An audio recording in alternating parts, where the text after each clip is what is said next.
देते हैं, क्रोध को महत्व देते हैं, सम्मोह को महत्व देते हैं, तो स्मृति भ्रंश है। आप ईश्वर से दूर चले गए। स्मृति भ्रंश तो बुद्धि का प्रभाव नाश,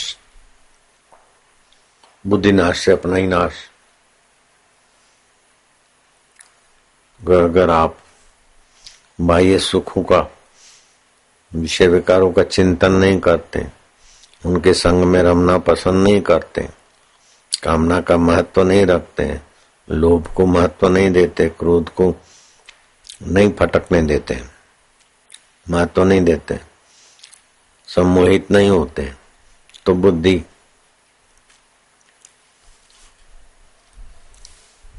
जहां विश्रांति पाती है वही तो ईश्वर है।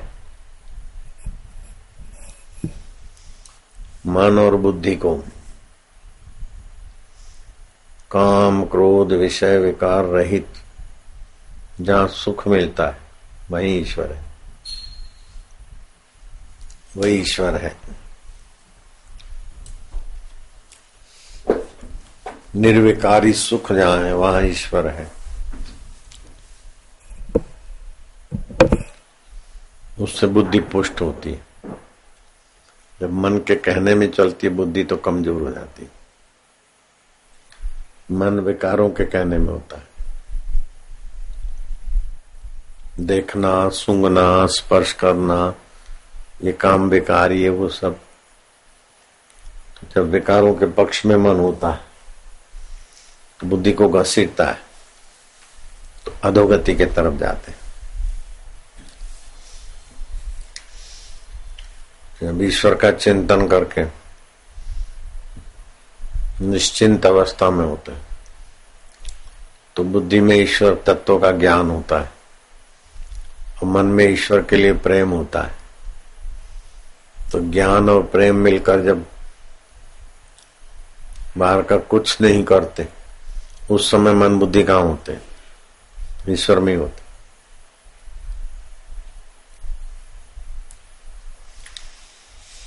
जो संसारी बखेड़े में होता है तब तो संसार में होता है, लेकिन संसारी बखेड़ा नहीं है, आलस्य निद्रा तंद्रा भी नहीं है। उस समय मन बुद्धि कहाँ रहता है, वही तो ईश्वर है।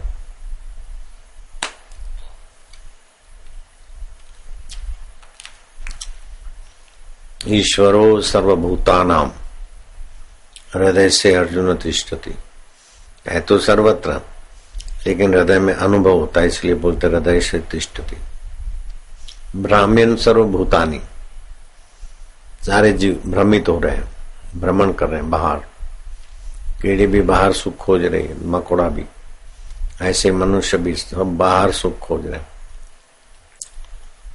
तो ईश्वर के शुद्ध ज्ञान से दूर हो गए, ईश्वर की माया में भटक रहे हैं। तो ईश्वर बोलते देवी ऐसा गुणमयी, मुझ देव की माया गुणमयी है।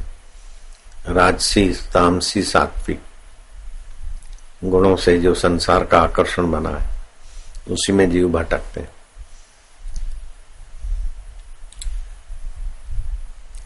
मामेव प्रपद्यन्ते, जो मुझे प्रपन्न होता है। माया में तम तरंति ते, इस मेरी माया को वो तर जाते हैं जो मुझे प्रपन्न होते हैं, मुझ आत्मदेव को, जो बुद्धि को भी जानता है, मन को भी जानता है, और मन बुद्धि को जहां विश्रांति मिलती है, ऐसे मुझ आत्मदेव की शरण आता है, वो मुझे पा लेता है। तो ईश्वर कहाँ रहते हैं वो समझ गए, कैसे मिलते वो भी समझ गए, और ईश्वर से दूर कैसे होते हैं ये भी समझ गए। अब खाली बारीकी से इन बातों को पकड़ ले तो बस आसान है।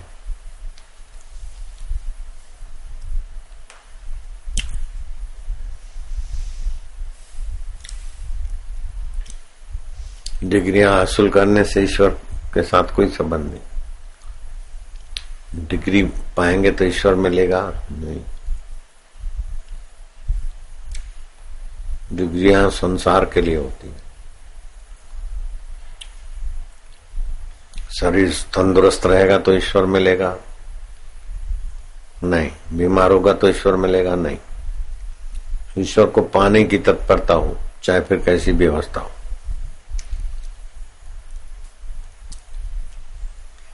ऐसा हो जाए, ऐसा बन जाए, आप जैसा बनूं तो मेरे जैसी दाढ़ी हो, मेरे जैसा शरीर करके थोड़ी बनना है। मेरे जैसा बनना है तो मेरे को जो गुरु जी ने समझाया वो मैं तुम्हें बताता हूं, तुम उसे स्वीकृति दो। तुम जहां मेरे को विश्राम मिलता है वहां आपको मिलेगा।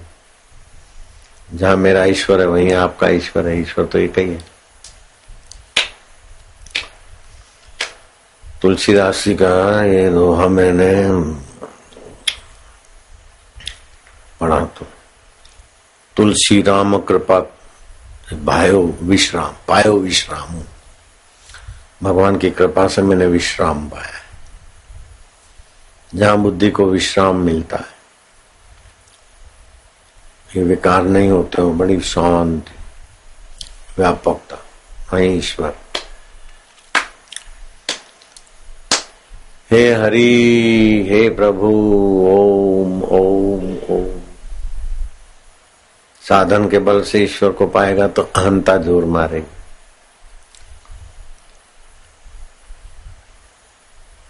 साधन तो करे लेकिन ईश्वर की प्रीति, ईश्वर का ज्ञान। विभीषण में ज्ञान जन्य दरिद्रता थी। सोने की लंका थी, वस्तुजन्य दरिद्रता नहीं थी।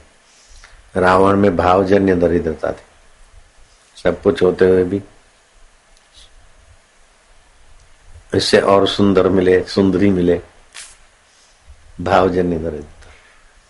विभीषण में सुंदरियों का या किसी चीज वस्तु का अभाव की बेवकूफी नहीं थी, तो भावजन्य दरिद्रता भी नहीं थी, वस्तुजन्य दरिद्रता भी नहीं थी। लेकिन विभीषण में ज्ञानजन्य दरिद्रता थी। मैं तो रावण का भाई हूं, राक्षस हूं, भगवान के दुश्मन का भाई, भगवान कैसे स्वीकार करेंगे। जब हनुमान जी ने सत्संग सुनाया, भावजन्य दरिद्रता, ज्ञानजन्य दरिद्रता चली गई। ज्ञानजन्य दरिद्रता नहीं रहती तो भावजन्य दरिद्रता, वस्तुजन्य दरिद्रता का महत्व ही नहीं। सुखदेव जी में ज्ञान था पूर्ण, तो वस्तुओं की कमी थी, फिर भी दुखी नहीं रहे। और भाव में दरिद्रता ही नहीं थी, तृप्त थे। तो ज्ञान जन्य धन सारी दरिद्रताओं को हर लेता है। और जितनी ज्यादा संसार की इच्छा है उतना वो ज्यादा कंगला, जितनी कम इच्छा है उतना कम कंगला। अब इच्छा ही नहीं है तो ईश्वर है, साक्षात ब्रह्म है वो तो। चाह चमारी चूहरी अति नीचन की नीच, तू तो पूर्ण ब्रह्म था जो चाह न होती बीच। कोई वासना नहीं तो रद, उस समय जो शांति है, आनंद है, वही तो ईश्वर है।